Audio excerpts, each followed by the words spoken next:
Graça e paz, família IBBN e seguidores das redes sociais. Hoje, 25 de abril de 2021, vamos celebrar ao nosso bom e amoroso Deus. Nós estamos, durante esse período, refletindo sobre a primeira carta de Paulo aos Tessalonicenses, num tema geral: santidade em vista à volta de Cristo, ou santidade baseado na volta de Cristo. Como o tema das mensagens serão baseadas nesse tema geral, santidade em vista à volta de Cristo, eu quero ler o texto de Mateus capítulo 5, de 1 a 16, que fala sobre as bem-aventuranças, dando uma introdução ao Sermão do Monte. O Sermão do Monte, ele é tido como a essência do Evangelho. Alguns equivocadamente pensam que o Sermão do Monte é a base para o Evangelho social, mas não é apenas baseado na área social. Outros pensam que o Sermão do Monte é o cumprimento da lei de Moisés. Claro que Jesus cumpriu a lei e não apenas cumpriu, ele também desafiou seus seguidores a continuar a cumprindo a lei mediante a graça que ele iria dar com a capacitação do Espírito Santo. Na verdade, o Sermão do Monte, ele está relacionado a uma vida de santidade. Aquele que nasceu de novo, mediante a palavra e mediante o Espírito Santo de Deus, tem agora a capacitação sobrenatural do próprio Espírito de Deus em nossas vidas para uma vida de santidade. Portanto, vamos ler essa introdução do Sermão do Monte em Mateus capítulo 5, de 1 a 16. Assim nos diz a palavra do Senhor. Vendo as multidões, Jesus subiu ao monte e assentou. Seus discípulos aproximaram-se dele, e ele começou a ensiná-los, dizendo: Bem-aventurados os pobres em espírito, pois deles é o reino dos céus. Bem-aventurados que choram, pois serão consolados. Bem-aventurados os humildes, pois eles receberão a terra por herança. Bem-aventurados os que têm fome e sede de justiça, pois serão satisfeitos. Bem-aventurados os misericordiosos, pois obterão misericórdia. Bem-aventurados os puros de coração, pois verão a Deus. Bem-aventurados os pacificadores, pois serão chamados filhos de Deus.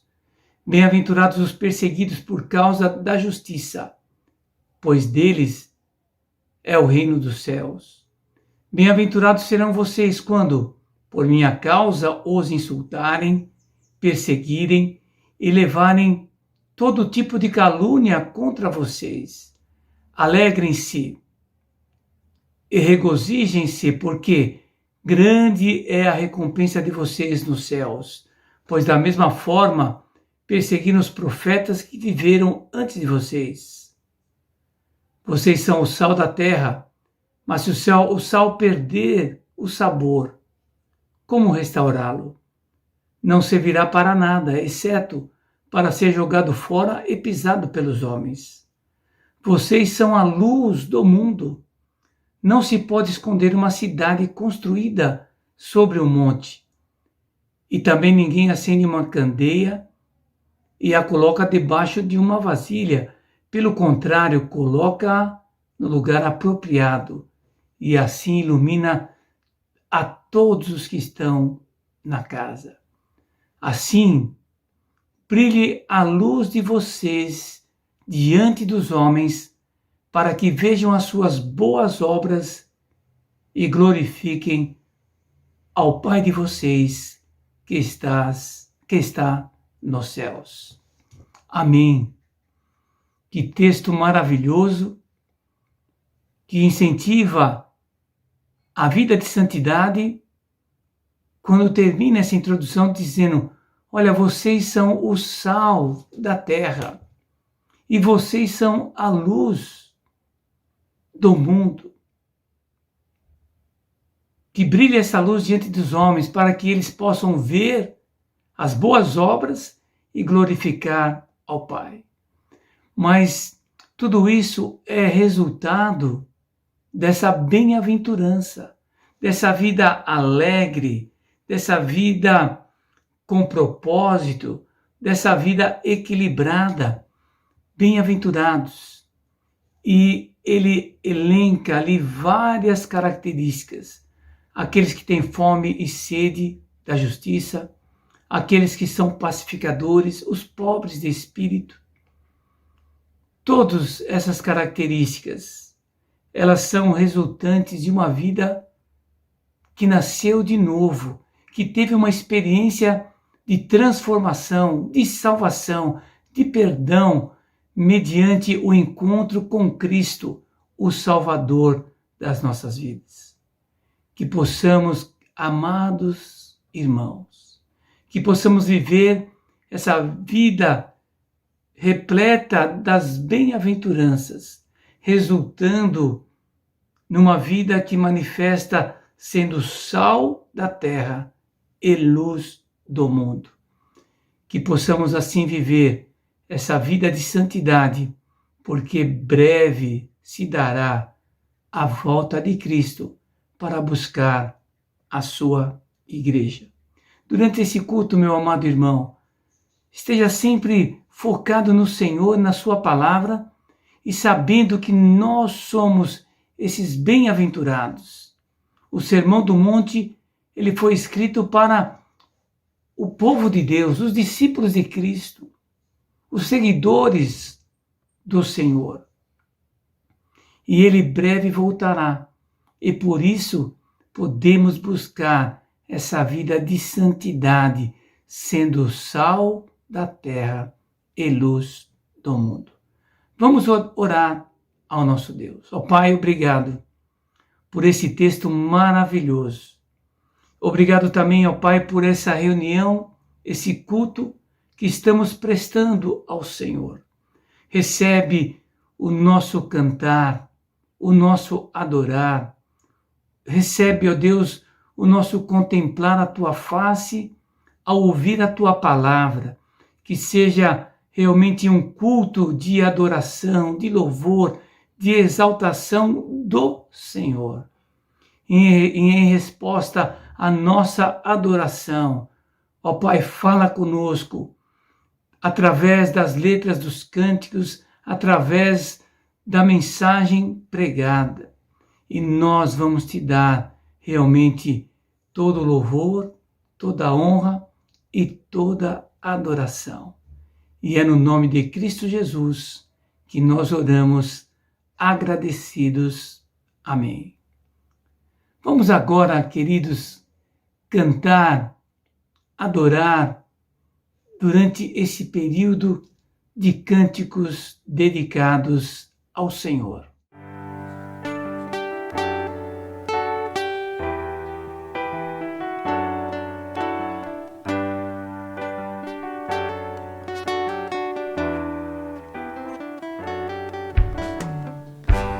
Senhor, eis-me aqui, vem transformar meu ser no fluir da graça que encontrei em ti.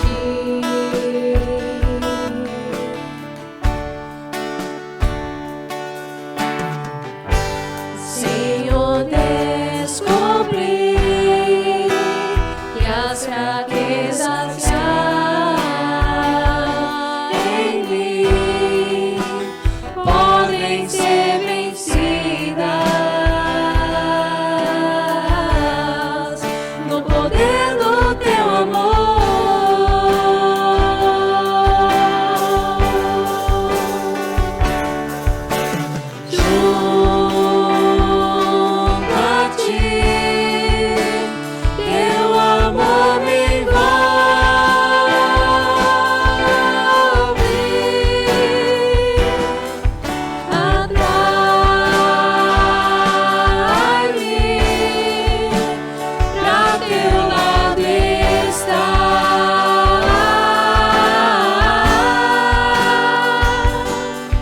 Espero em ti e subo como águia nas asas do Espírito, contigo voarei no poder do teu amor.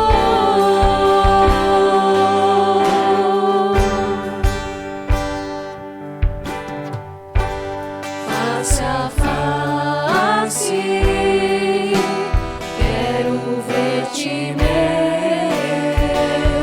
Senhor, e conhecer o amor que habita em mim.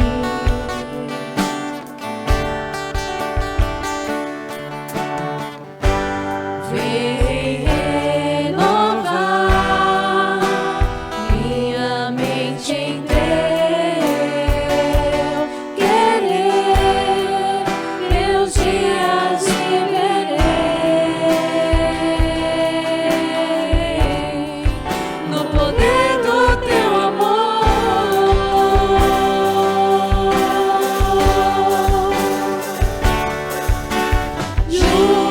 Junto a ti, teu amor me envolve,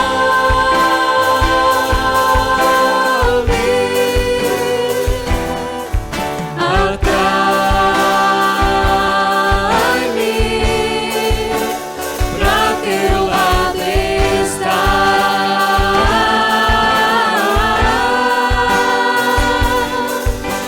Espero em ti e subo como águia nas asas do Espírito, contigo voarei no poder do teu amor.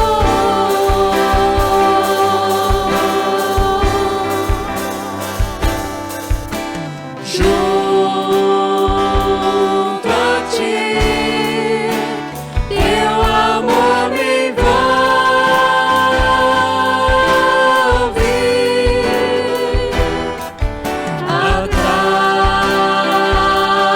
atrai-me pra teu lado estar.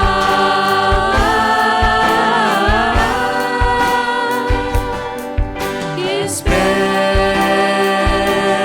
em ti e subo como águia nas asas do Espírito, contigo voarei no poder do teu amor.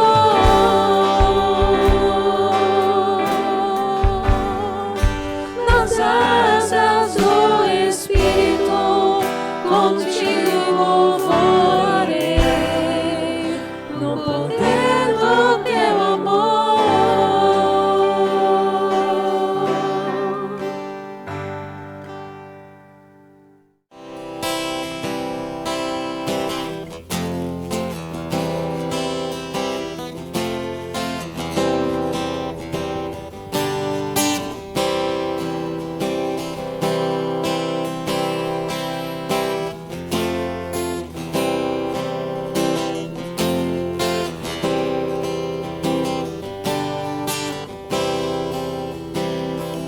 Confesso a ti, Senhor, que fraco eu sou, tão fraco eu sou, mas forte tu és. Eu venho a ti, Senhor, sem nada pra dar, só quero pedir, vem ajuda-me, ó Deus.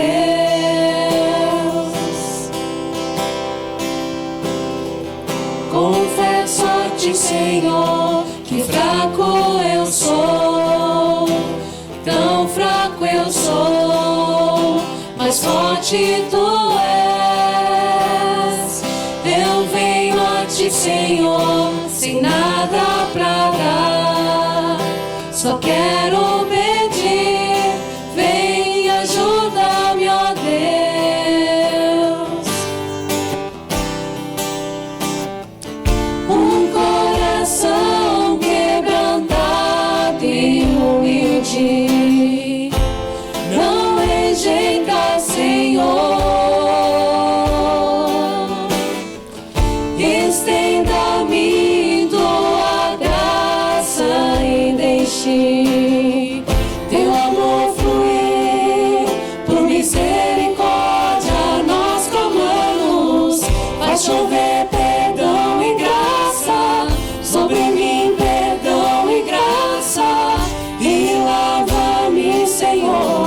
pois hoje eu preciso do teu amor. Faz chover perdão e graça sobre mim, perdão e graça, e lava-me, Senhor, pois hoje eu preciso do teu amor.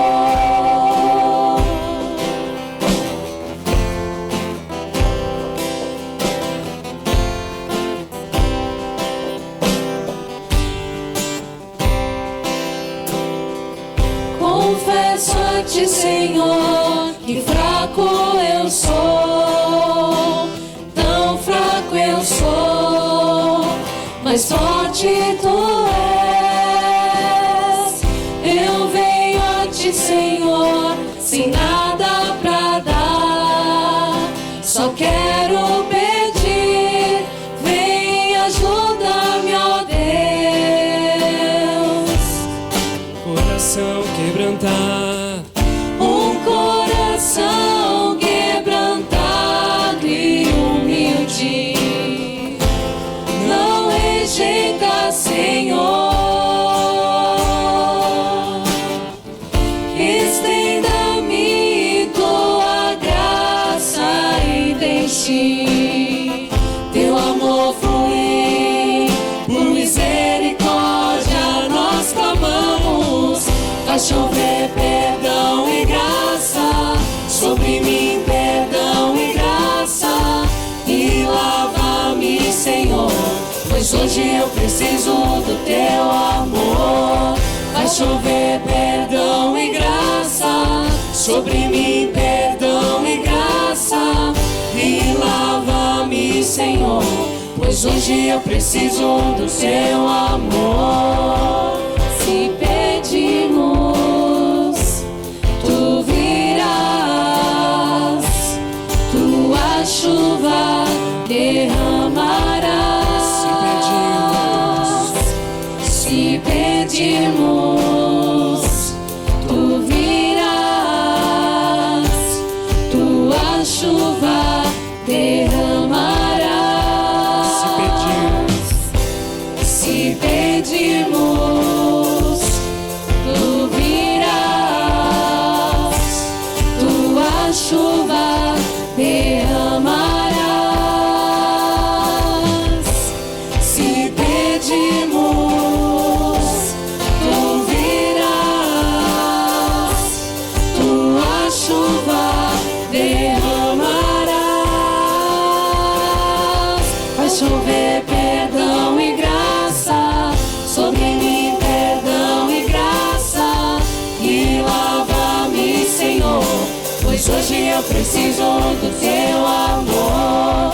Faz chover perdão e graça sobre mim, perdão e graça, e lava-me, Senhor, pois hoje eu preciso do teu amor. Graça e paz, igreja, boa noite. Meus irmãos, nessa semana que passou, mais precisamente no dia 19 de abril, a última segunda-feira, nós comemoramos o Dia do Índio. E, no momento missionário de hoje, eu quero compartilhar com os irmãos um pouco sobre missões entre os índios brasileiros. Hoje no Brasil, nós temos aproximadamente 300 mil indígenas. Esses 300 mil indígenas, eles estão divididos em 218 tribos. Essas 218 tribos falam 180 línguas diferentes. Dessas 180 línguas diferentes, apenas 26 delas possuem tradução do Novo Testamento. E poucas delas, entre 10 e outras 15 línguas, possuem algumas poucas partes do Novo Testamento traduzidos. Agora, imagina que a nossa fé, a nossa religião, ela é compartilhada através da palavra de Deus, que está escrita. Imagina a dificuldade dos missionários em compartilhar a palavra de Deus para tribos que sequer possuem as suas línguas transcritas e que não vão ter referência para ler, para praticar a sua fé. Dentro dessas 218 tribos, nós temos ainda aproximadamente 100 tribos que não foram alcançadas por uma missão, seja ela uma missão católica ou uma missão protestante. São pessoas que nunca tiveram contato com o Evangelho, que sequer sabem da existência de um Salvador, da existência de um Deus único, porque praticamente todas as tribos, elas são animistas, elas creem no sol, na lua, nas águas, elas creem que os elementos são as divindades que eles seguem, que eles veneram. E dentro de todo esse cenário, há diversos desafios para os missionários em meio aos indígenas. Dentre eles, e um dos principais, como já mencionei, são as línguas, que são diversas línguas, línguas muito complexas e línguas que não possuem grafia, que não possuem uma escrita. Além disso, normalmente os índios estão em lugares de muito difícil acesso. Dentro dessas 100 tribos não alcançadas, há tribos que nunca tiveram contato com o homem branco, com ninguém de fora da tribo, que elas só foram descobertas através de voos, através de drones que mapearam a região e encontraram essas tribos. Além disso, nós temos também a parte da saúde, porque eles não possuem os mesmos anticorpos que nós possuímos. Então, ao ter contato com um índio, tem que haver todo um cuidado especial para não contaminá-los, para não trazer uma epidemia, não trazer um vírus ou uma bactéria que pode dizimar uma tribo inteira de índios. E, além de toda essa situação, cada vez mais está difícil ter autorização para ir até numa tribo, para poder conviver com os índios, tanto para ajudá-los nas suas necessidades, quanto para pregar o Evangelho, porque o governo e organizações governamentais têm proibido, têm restringido cada vez mais o acesso dos missionários, o acesso das pessoas aos índios.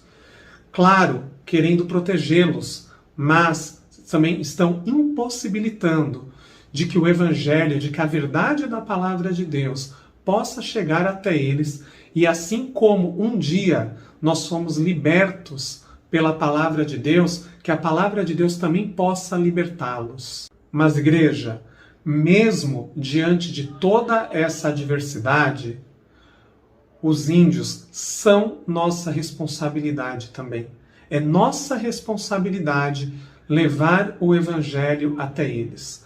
E eu quero convidar os irmãos a ler agora uma passagem que fala bastante do alcance da nossa responsabilidade em compartilhar o Evangelho. Vamos ler comigo o livro de Atos, o capítulo 1 e o versículo 8. Mas vocês receberão poder ao descer sobre vocês o Espírito Santo e serão minhas testemunhas tanto em Jerusalém como em toda a Judéia e Samaria e até os confins da terra. Meus amados, os índios, eles fazem parte do Brasil. Os índios, eles fazem parte da nossa Samaria. E é a ordem do nosso Senhor que o Evangelho chegue até eles.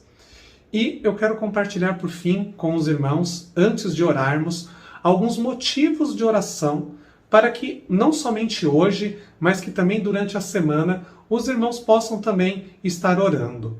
Nós devemos orar pela conversão dos índios, também pelos missionários, para que Deus levante mais missionários para estar indo até as aldeias, para estarem lutando para que o Evangelho chegue também até os índios, e também orar para que o governo possa também ceder e dar mais oportunidades, mais liberdade para que esses missionários consigam adentrar as aldeias, ajudar os nossos irmãos índios e levá-los, dar a oportunidade que eles possam conhecer o Evangelho.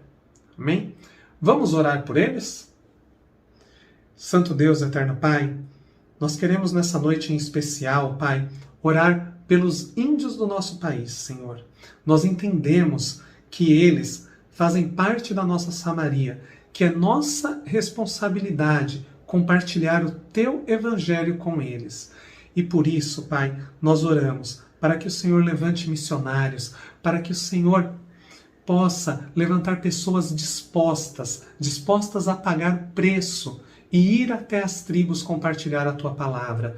Que o Senhor também toque o coração dos nossos índios, Senhor, porque nós sabemos, como ensina a Tua palavra, que, Senhor, não é um missionário, não é somente a palavra do missionário que permite que eles conheçam a Ti, mas que é o agir do Teu Espírito, Pai. Nós e os missionários somos apenas um canal para que eles conheçam a Tua palavra, mas nós sabemos, Senhor, que é o Teu Espírito que toca e que pode converter o coração deles, Senhor. Por isso nós oramos, Pai. Oramos também para que o governo possa dar mais liberdade aos missionários, que possam abrir as portas das tribos para que a Tua palavra chegue até eles, Pai. Senhor, esse é o nosso pedido essa noite, Pai, em especial. Clamamos pelos nossos irmãos índios e pelos missionários que estarão indo até eles levar a Tua palavra. Obrigado pela vida deles, Pai, obrigado pela nossa vida, nós Te louvamos e Te agradecemos por tudo, no nome do Senhor Jesus. Amém. Meus irmãos, Deus abençoe a todos, tenham uma excelente semana e continuem tendo um abençoado culto.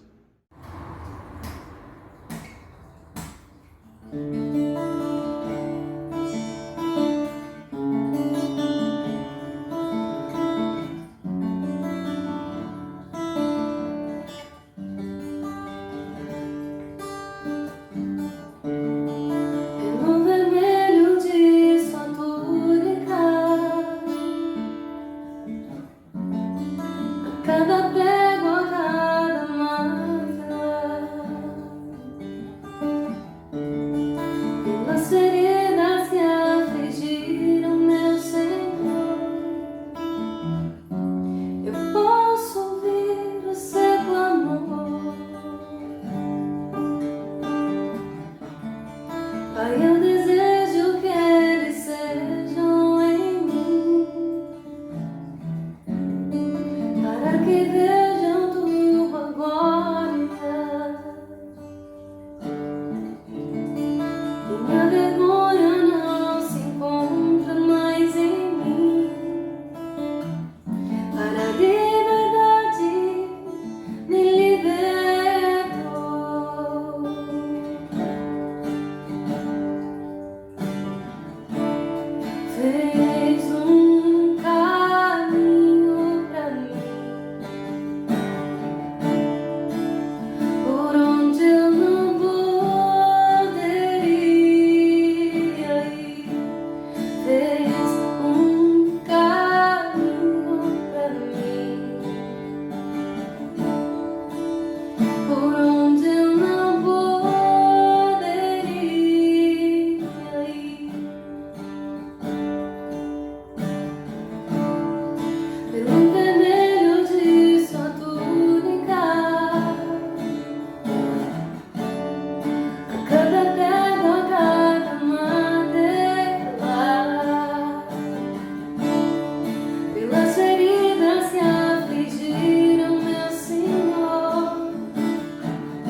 Boa noite, meus irmãos, graça e paz, tudo bem com vocês? Eu gostaria de agradecer aos irmãos que têm nos acompanhado pelas redes sociais, através do canal do YouTube, e que os irmãos possam permanecer aqui conosco, que o Senhor possa falar ao seu coração através desta mensagem e que em nome de Jesus você possa ter a sua vida transformada. Domingo passado, o pastor Ayrton ele deu início a uma série de mensagens do livro de 1 Tessalonicenses, dando aí a introdução do livro. Hoje nós falaremos a partir do verso 4 ao verso 10 do primeiro capítulo deste livro. E para nós nos lembrarmos um pouquinho desta breve introdução, podemos nos lembrar que esta carta escrita pelo apóstolo Paulo à igreja de Tessalonicenses, em meados do ano de 51 depois de Cristo, durante a sua segunda viagem missionária, onde muitas pessoas creram no evangelho pregado pelo apóstolo. Entre elas nós podemos destacar algumas pessoas como Jason, Gaio, Aristarco, Secundo. E por conta desse ministério extremamente frutífero do apóstolo Paulo, juntamente com a sua equipe, Paulo e Silas e Timóteo, Paulo, juntamente com sua equipe, eles são expulsos da cidade pelos judeus, por conta da indignação de que estava havendo conversões e transformações de vidas. Então, eles são expulsos e Paulo, juntamente com Silas e Timóteo, eles partem em direção a Bereia. Está lá em Atos, capítulo 17, verso 10. Já lá na Bereia, também, eles têm um ministério muito frutífero. Muitas pessoas se converteram através da mensagem, da pregação desses irmãos. E mais uma vez o apóstolo Paulo ele é expulso da cidade. E ficam lá apenas Silas e Timóteo. E então Paulo sozinho ele vai para Atenas e mais tarde esses dois irmãos se juntam a Paulo em Atenas. Logo em seguida, Paulo envia novamente o jovem Timóteo a retornar à cidade de Tessalônica, uma vez que ele estava em Atenas com Paulo, para que Timóteo pudesse ajudar e ver como é que estava a situação das igrejas naquela região. Silas ele viaja sozinho para Filipos, fica um tempo lá, enquanto Paulo também, depois de sair de Atenas, vai para a cidade de Corinto, está lá em Atos capítulo 18. Um tempo depois desses irmãos terem ficado nessas regiões, Timóteo e Silvano voltam vindos da Macedônia para se encontrar com Paulo lá em Coríntios. E então Timóteo dá a Paulo um excelente relatório sobre a igreja de Tessalônica, quanto ao seu maravilhoso desenvolvimento cristão, sobre a sua fé em Cristo, sobre o desenvolvimento da vida cristã desses irmãos. E então o apóstolo Paulo, depois de receber o feedback, esse excelente feedback de Timóteo, ele sente a necessidade de escrever estas duas cartas às igrejas de Tessalonicenses. Então, esta primeira carta, meus irmãos, ela tem o intuito de glorificar a Deus por esses irmãos que têm respondido, que responderam e têm respondido muito bem ao Evangelho e desenvolvido de uma forma excelente a sua fé. Tanto a sua fé quanto a carreira cristã. E é interessante lembrar também que Paulo ele trata com esses irmãos a importância da pureza moral na vida do crente, do convertido ao Evangelho de Cristo, como também do consolo ao rebanho que estava sendo perseguido, aos irmãos que estavam sendo perseguidos, e exortar ao rebanho de acordo com os fundamentos cristãos. E um último ponto que também foi citado pelo pastor Ayrton, domingo passado, corrigir aí um mal-entendido sobre a volta de Cristo, entre outras coisas. Então, a partir do verso 4 até o verso 10 desta primeira carta aos Tessalonicenses, o apóstolo Paulo ele nos relata três aspectos extremamente importantes das provas da eficácia da eleição divina como consequência desta eleição. Vamos ver então o que diz o texto nas Escrituras Sagradas. 1 Tessalonicenses 1, dos versos 4 ao 10, diz assim a palavra do Senhor: reconhecendo, irmãos, amados de Deus, a vossa eleição, porque o nosso evangelho não chegou até vós tão somente em palavras, mas, sobretudo, em poder no Espírito Santo e em plena convicção. Assim como sabeis ter sido o nosso procedimento entre vós e por amor de vós. Com efeito, vos tornastes imitadores nossos e do Senhor, tendo recebido a palavra, posto que em meio de muita tribulação, com a alegria do Espírito Santo. De sorte que vos tornastes um modelo para todos os crentes na Macedônia e na Acaia. Porque de vós repercutiu a palavra do Senhor, não só na Macedônia e Acaia, mas também por toda parte se divulgou a vossa fé para com Deus, a tal ponto de não termos necessidade de acrescentar coisa alguma. Pois eles mesmos, no tocante a nós, proclamam que repercussão teve o nosso ingresso no vosso meio, e como, deixando os ídolos, vos convertestes a Deus, para servirdes o Deus vivo e verdadeiro, verso 10, e para aguardardes dos céus o seu Filho, a quem ele ressuscitou dentre os mortos, Jesus, que nos livra da ira vindoura. Então, meus irmãos, o primeiro aspecto importante destas provas da eficácia da eleição divina, como consequência desta eleição, nós podemos trabalhar a ideia da confiabilidade da mensagem dos mensageiros. O verso 4 e o verso 5 diz, olha, reconhecendo, irmãos, amados de Deus, a vossa eleição, porque o nosso evangelho não chegou até vós tão somente em palavras, mas sobretudo em poder no Espírito Santo e em plena convicção, assim como sabeis ter sido o nosso procedimento entre vós e por amor de vós. Como nós podemos explicar, então, que o apóstolo Paulo, Silas, Timóteo, até mesmo nós, meros leitores desta carta tão maravilhosa, tenham tanta convicção de que esses tessalonicenses são de fato eleitos de Deus? O motivo, meu irmão, minha irmã, é dado nos próprios versos que se seguem por este trecho bíblico, até o verso 10. Ele permeia todos os versos, desde o verso 5 ao verso 10. Então, para começar, Paulo ele inicia no verso 5 dizendo, porque o nosso evangelho não chegou a vocês somente em palavras, mas também em poder no Espírito Santo e em plena convicção.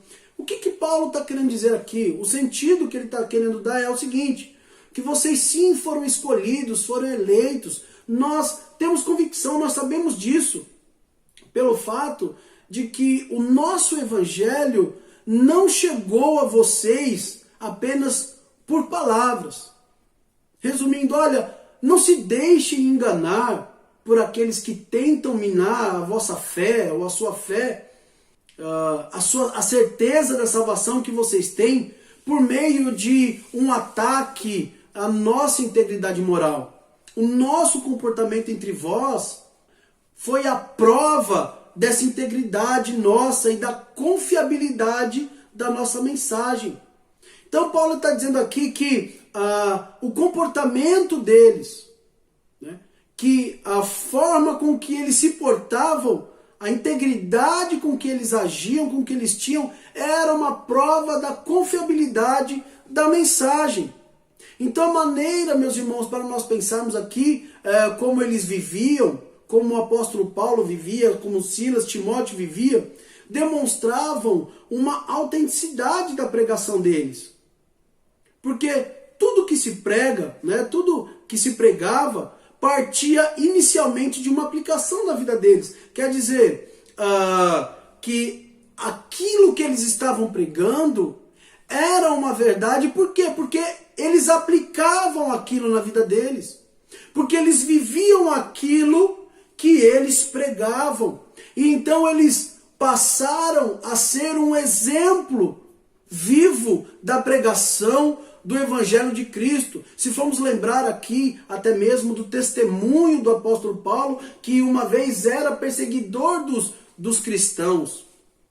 Então, a vida modificada, a conduta, né, ilibada, a vida ilibada, né, que eles tinham e que eles refletiam naquela comunidade em Tessalônica, mostrava, dava a garantia para eles que este evangelho que eles pregavam era um evangelho genuíno, que transformava vidas. O evangelho de Jesus Cristo. Então, isso já para nós traz várias reflexões acerca de nós mesmos e de outros que se propõem a pregar o evangelho. Nós podemos muito bem observar, não é? Aqueles que se propõem a pregar o evangelho, que existe uma dicotomia muito grande entre vida e teologia, vida e evangelho, o evangelho aplicado na vida ao evangelho pregado. Então, isso nos traz a reflexão. Há muitas pessoas que costumam dizer que não é a mesma pessoa na igreja é uma pessoa, fora da igreja é outra, que no ambiente é de um jeito, no outro ambiente é de outro, mas o Evangelho nos mostra que a vida da pessoa, a conduta da pessoa, prova que de fato o Evangelho é verdadeiro, a mudança na vida da pessoa. Então, nós podemos aí refletir, né? Até mesmo para a nossa vida, como eu tenho vivido a minha vida. Será que a minha vida é um reflexo daquilo que o Evangelho fez em mim? Será que eu consigo olhar quem eu era antes, como eu era antes? As pessoas, nós vamos ver isso mais para frente, conseguem ver quem eu era antes e quem eu sou hoje. E a maneira interessante como esses irmãos de Tessalônica, eles aceitaram o Evangelho de forma alegre, mesmo que ainda padecendo tribulações, perseguições. Por quê? Porque o coração deles já estava preparado, já estavam propícios, inclinados para receber a mensagem do Evangelho dentro dos propósitos divinos. Então, quando o apóstolo Paulo chegou com os discípulos lá, com os seus colaboradores, não precisou força nem violência, não precisou de forçação de barra, né, uma insistência irritante. Mas, quando eles apresentaram o Evangelho caiu em seus corações como uma luva, né, se encaixa perfeitamente sobre a mão ou qual ela foi feita sob medida. Então, aqueles que ouviram o Evangelho, né, o Evangelho se encaixou perfeitamente em seu coração, eles receberam com alegria aquela mensagem, sem que houvesse nenhum tipo de forçação de barra, como muitas vezes nós achamos que nós conseguiremos levar alguém a Cristo, né, por insistência, por forçando a barra, né, muitas vezes sendo até irritante, como Jesus uma vez proferiu, né, jogando pérolas aos porcos, não é? Por isso, a única parte, meu irmão e minha irmã, que nos cabe, não é? Se podemos dizer assim, acerca da conversão do homem, na participação da conversão do homem ao Evangelho, a única parte que nos cabe é pregar. Porque o agir, o efeito que ela vai produzir dentro do ser humano, está fora do nosso alcance. Por isso, nunca dependeu de nós a salvação. E nunca dependerá de nós a salvação. E isso, de certa forma, nos traz também, como pastores, como pregadores, um certo alívio, porque o nosso papel é de apenas pregar com fidelidade. E quando eu falo apenas, é uma responsabilidade muito grande. E não só de pregar, mas de aconselhar e instruir segundo as instruções da palavra de Deus, da Escritura Sagrada. E quando as pessoas não aceitam ser aconselhadas, não aceitam ser ministradas, receber esta palavra, quando o evangelho é anunciado, quando uma pessoa é aconselhada, quando uma pessoa é ensinada acerca das doutrinas da palavra de Deus, quando ela não recebe, não deseja, quando ela repudia estes ensinos, esta mensagem, ela não está resistindo ao pastor, ou missionário, ou à pessoa que está transferindo, ou ensinando, ou proclamando esta mensagem. Mas ela está sim renunciando, está sim repudiando o próprio Cristo, e não ao pastor ou à pessoa que está anunciando esse evangelho. O pastor ele prega, o pastor instrui em nome de Cristo, porque esse evangelho, esta palavra, não é nossa. Então, precisamos ficar muito atentos, porque claro que há falsos pastores, falsos mestres, né? Como diversas vezes nós temos pregado aqui na IBBN, temos anunciado, precisamos estar atento. E pensando também agora para o nosso lado aqui, como isso também é motivo de grande temor quanto ao que pregamos, quanto ao que ensinamos e quanto ao que aconselhamos. Então, com o intuito de confirmar a fé dos tessalonicenses, Paulo então ele faz duas coisas aqui. Ele mostra que eram confiáveis, que este evangelho, né, era confiável, que aquilo que essas pessoas estavam recebendo era um evangelho confiável, não é? Tanto o evangelho quanto de quem este evangelho estava partindo, tanto da palavra quanto do mensageiro que estava levando essas palavras. Olha só o que diz o verso 5 novamente.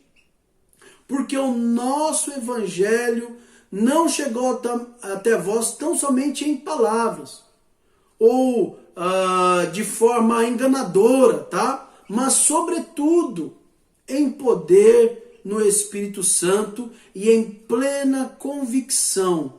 Assim, como sabeis ter sido o nosso procedimento entre vós e por amor de vós. Então, eles poderiam ter a plena convicção que esta mensagem, este evangelho era genuíno, vinha de Deus. Por quê? Porque este evangelho também transformou as suas vidas e eles agora estavam sendo um exemplo para esses irmãos.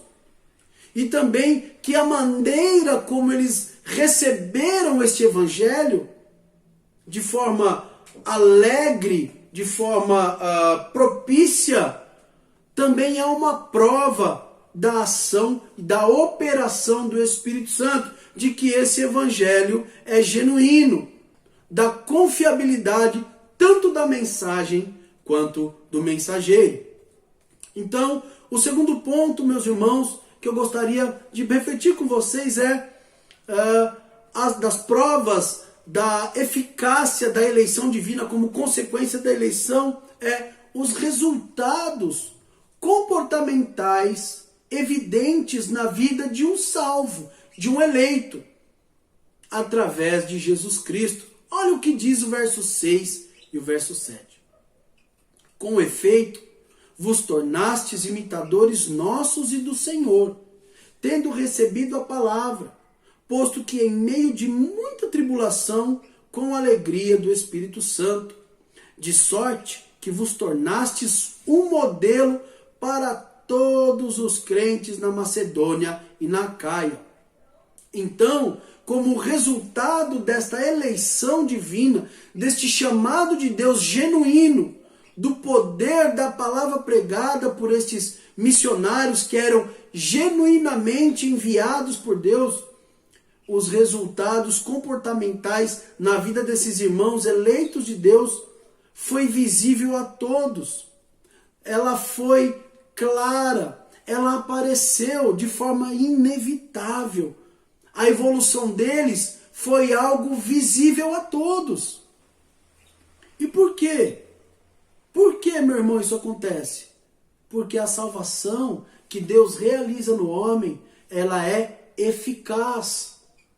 O efeito dessa eleição, desse chamado, né, o resultado desse comportamental da salvação, da eleição de uma pessoa que se encontrou com Cristo, verdadeiramente se encontrou com Cristo, o efeito dela é indiscutível. Não pode deixar de ser evidenciado. Ela é genuína. Mesmo que aquela pessoa, muitas vezes, até inconscientemente, ela vai agir de forma completamente diferente de como ela agia anteriormente. Olha o que Lucas capítulo 6, os versos 43 ao 45 diz sobre este assunto. Não há árvore boa que dê mau fruto, nem tampouco árvore má que dê bom fruto, porquanto cada árvore é conhecida pelo seu próprio fruto. Porque não se colhem figos de espinheiros, nem dos abrolhos se vindimam uvas. O homem bom, do bom tesouro do coração tira o bem, e o mal, do mau tesouro, tira o mal. Porque a boca fala do que está cheio o coração. Olha só, todo discípulo, meu irmão, minha irmã, ele anseia ser semelhante ao seu mestre. Todo discípulo deseja ser igual ao seu Senhor. E se não há este desejo genuíno no coração da pessoa que diz ser um seguidor de Cristo ou um convertido, se não há esta evidência interna ao qual nós mesmos podemos analisar, se não há essas evidências internas, não é? Se não há esse desejo, e só eu e você podemos saber no nosso coração se há ou não. Como também quanto às evidências externas, as mudanças, né, que as pessoas evidenciam, que as pessoas verificam. Meu irmão e minha irmã, se não há mudanças, se não há esse desejo no coração de ser igual a Cristo, se a pessoa não saiu de A para B após dizer ter se encontrado com Cristo, se a pessoa não deixou e não abandonou as más práticas do passado, o velho homem, meu irmão, minha irmã, penso, meu querido e minha querida irmã, que você precisa urgentemente rever a sua vida, rever o seu cristianismo, porque quando as cortinas se fecharem para esta vida e se abrirem para a eternidade, os segredos dos homens serão todos, mas todos revelados e julgados segundo este evangelho pregado. Romanos capítulo 2, verso 16 diz: no dia em que Deus, por meio de Cristo Jesus, julgar os segredos dos homens de conformidade com o meu evangelho. Então, meu irmão, minha irmã, para nós refletirmos que os resultados comportamentais, né, resultantes desta eleição, desse chamamento, eles são evidentes. Eles não podem deixar de ser vistos. Eles são automáticos.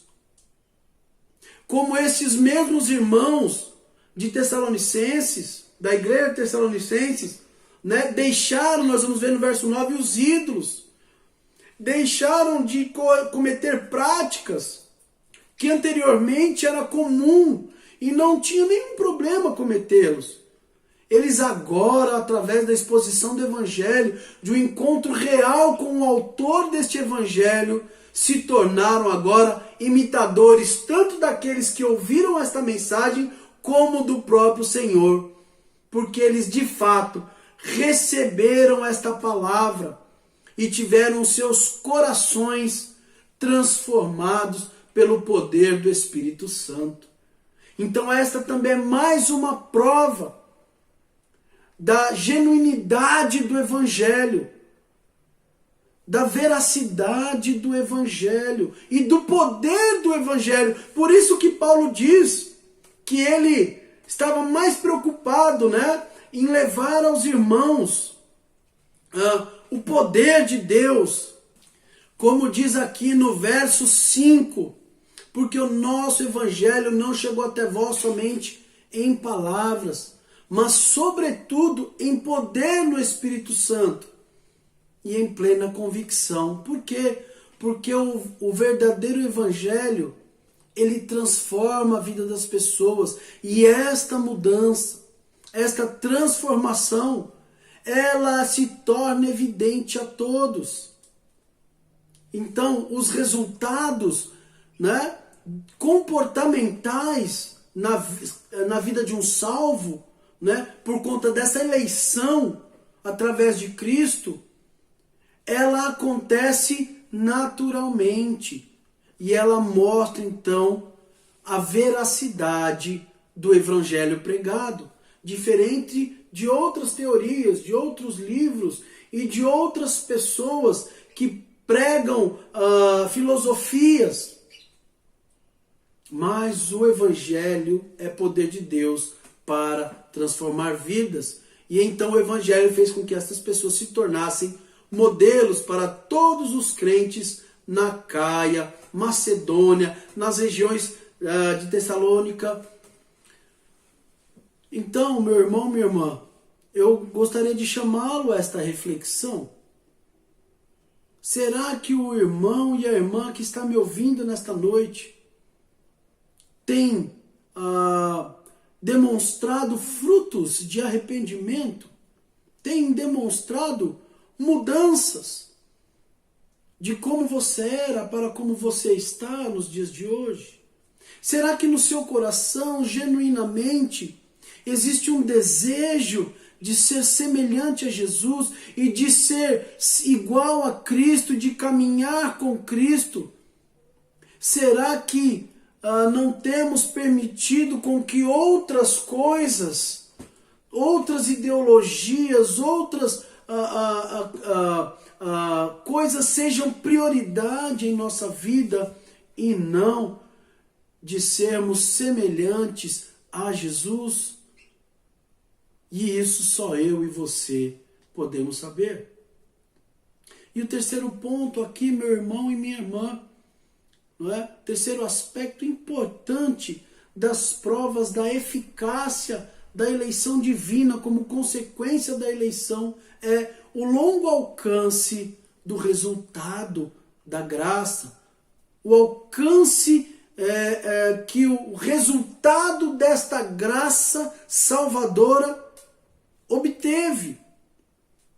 Ele diz assim, verso 8 ao verso 10, porque de vós repercutiu a palavra do Senhor, não só na Macedônia e Acaia, mas também por toda parte se divulgou a vossa fé para com Deus.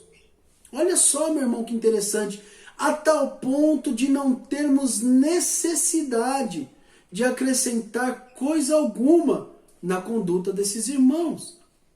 Pois eles mesmos, verso 9, no tocante a nós, proclamam que repercussão teve o nosso ingresso no vosso meio. E como deixando os ídolos vos convertestes a Deus para servirdes o Deus vivo e verdadeiro, e para aguardardes do céu o seu Filho, a quem ele ressuscitou dentre os mortos, Jesus, que nos livra da ira vindoura.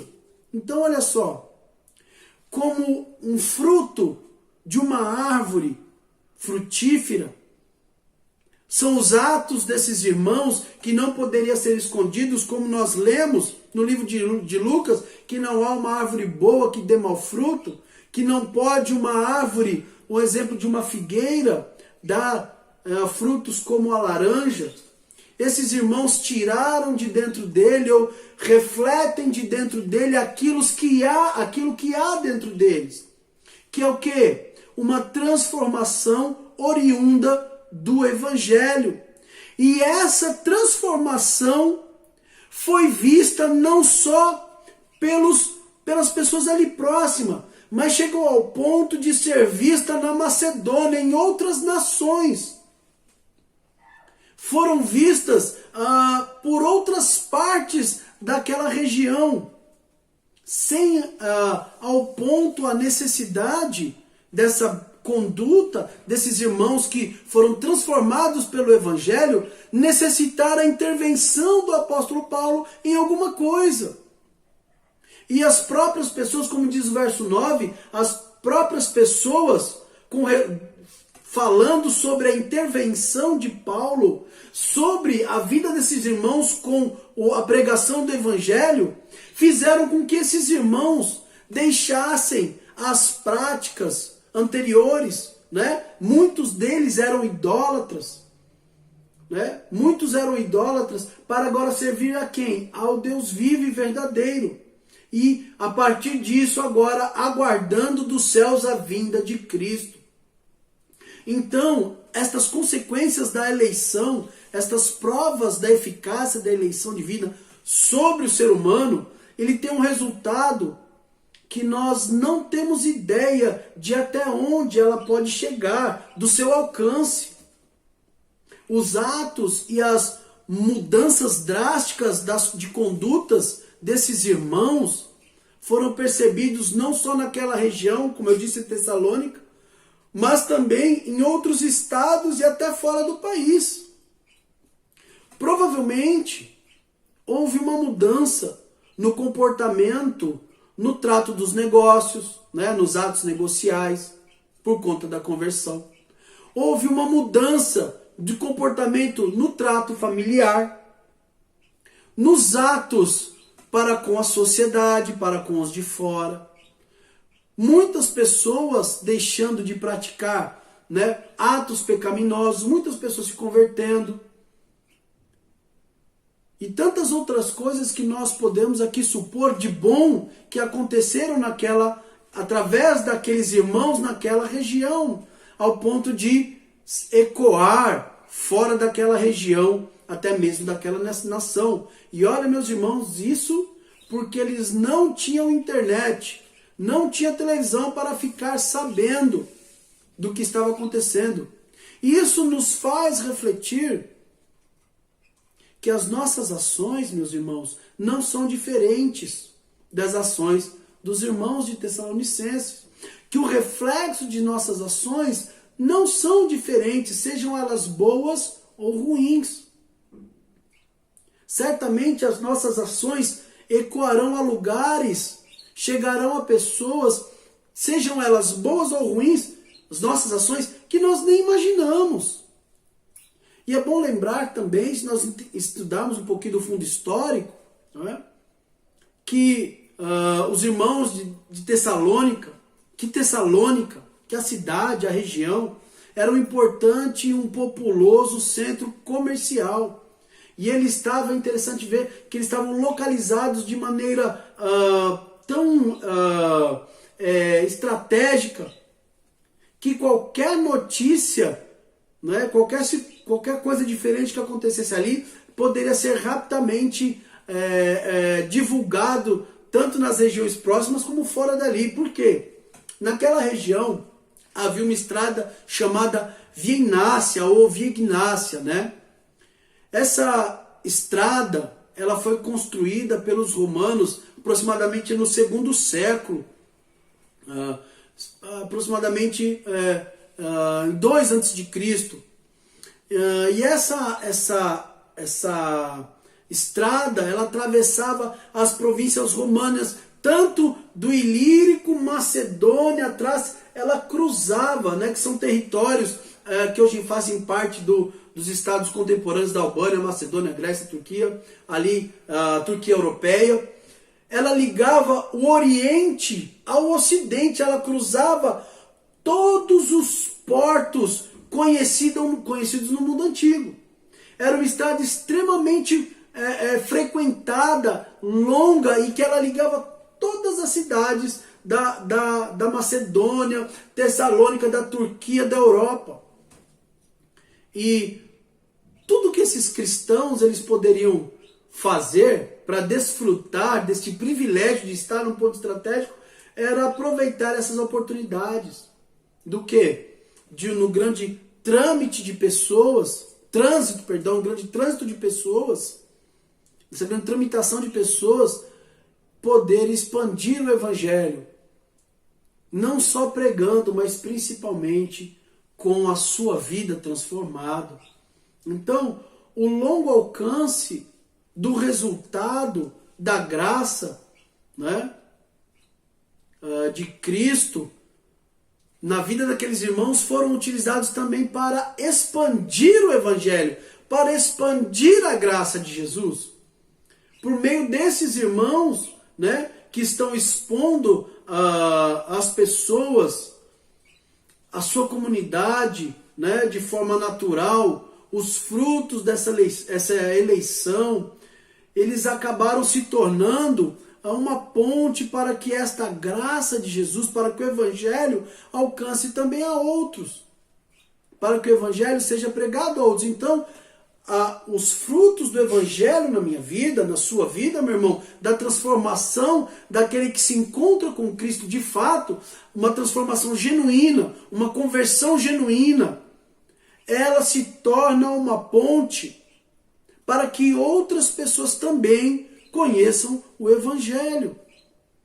E esses irmãos, então, ali em Tessalônica, suas vidas sendo transformadas e as pessoas verificando essa transformação, provando na prática a mudança de vida dos tessalonicenses, com aquele grande tramitação de pessoas naquela região estratégica. Então, o nome de Cristo, a mudança que houve lá, ela foi expandida e ecoou em outros países, em outras regiões. E os atos, meus irmãos, que eu e você nós temos, né, elas não são diferentes. Elas ecoam também, sejam eles bons ou ruins. E nós não temos como medir, né, para onde chegará uma boa ação ou uma atitude cristã que eu tenha de piedade, de fraternidade, de amor, como também de uma má conduta. Pensando também aqui como igreja agora, os atos de uma igreja dentro da sua comunidade local, né, sendo aí o exemplo para a sociedade, também ecoa. Por isso nós precisamos estar muito atentos ao que nós falamos, o que nós fazemos como igreja. Ou muitas vezes até o que nós deixamos, nos omitimos de fazer, que é o pecado passivo. Eu gostaria de dar um exemplo aqui, sem citar nomes, de uma igreja que eu conheço, que ela já não consegue mais crescer, ela já não consegue mais desenvolver há anos, por conta do mau testemunho que ela deu em meio à sua comunidade ali inserida. Ela agiu de forma tão lastimável ao longo dos anos, que hoje ela tem até dificuldade de se encontrar pastores. Muitos irmãos nem querem ir para lá pastorear esta igreja. Por quê? Porque os próprios irmãos daquela igreja dizem: olha, nós estamos queimados no bairro.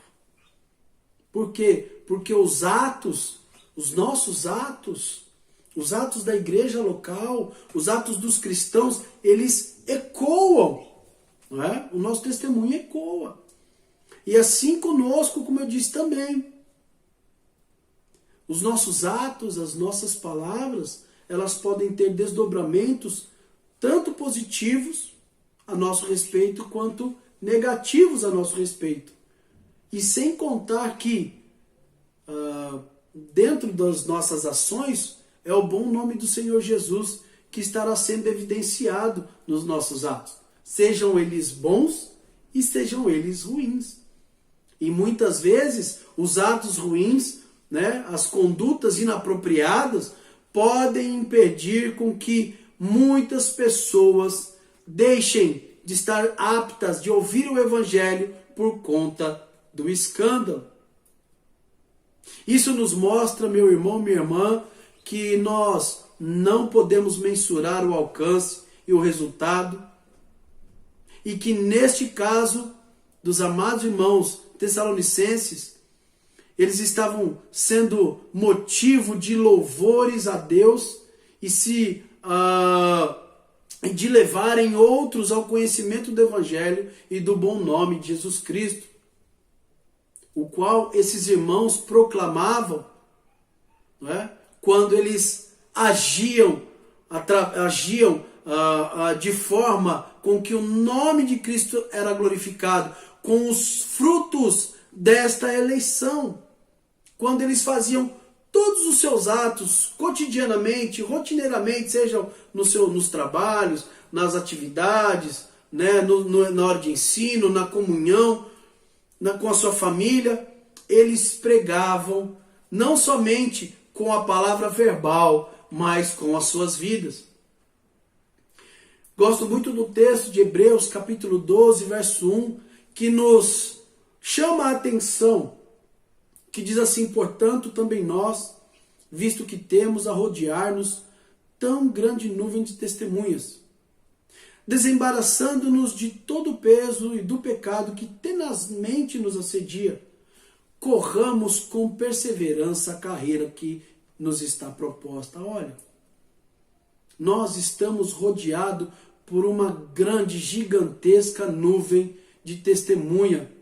Por isso, o escritor de Hebreus, ele nos orienta a nós corrermos destes pesos, destes pecados que de forma tenaz nos assedia, né? Para que nós não venhamos impedir com que nenhum dos pequenos, nenhuma pessoa chegue ao conhecimento do Evangelho. Por isso, meu irmão, minha irmã, para concluir, eu quero dizer que nós devemos refletir seriamente e duramente sobre este tema tratado nesta noite, durante toda essa semana que se inicia.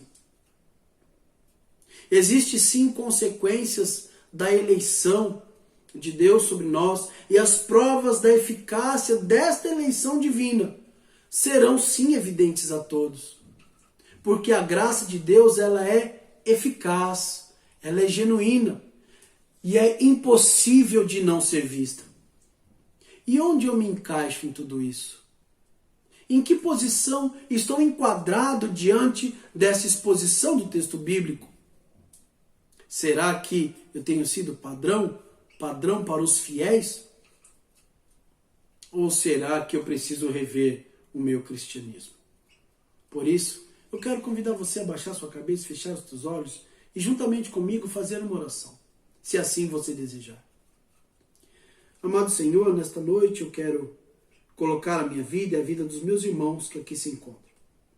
Senhor Deus, que a semelhança dos irmãos de Tessalonicenses possamos, Senhor, ser motivo de glorificação do Teu nome, de exaltação do Teu santo nome, de expansão do Teu Evangelho. Que nós possamos, Senhor, frutificar e que os frutos da conversão genuína que um dia aconteceu em nossa vida possa refletir não só, Senhor, dentro da nossa igreja, mas dentro da nossa família, da nossa comunidade.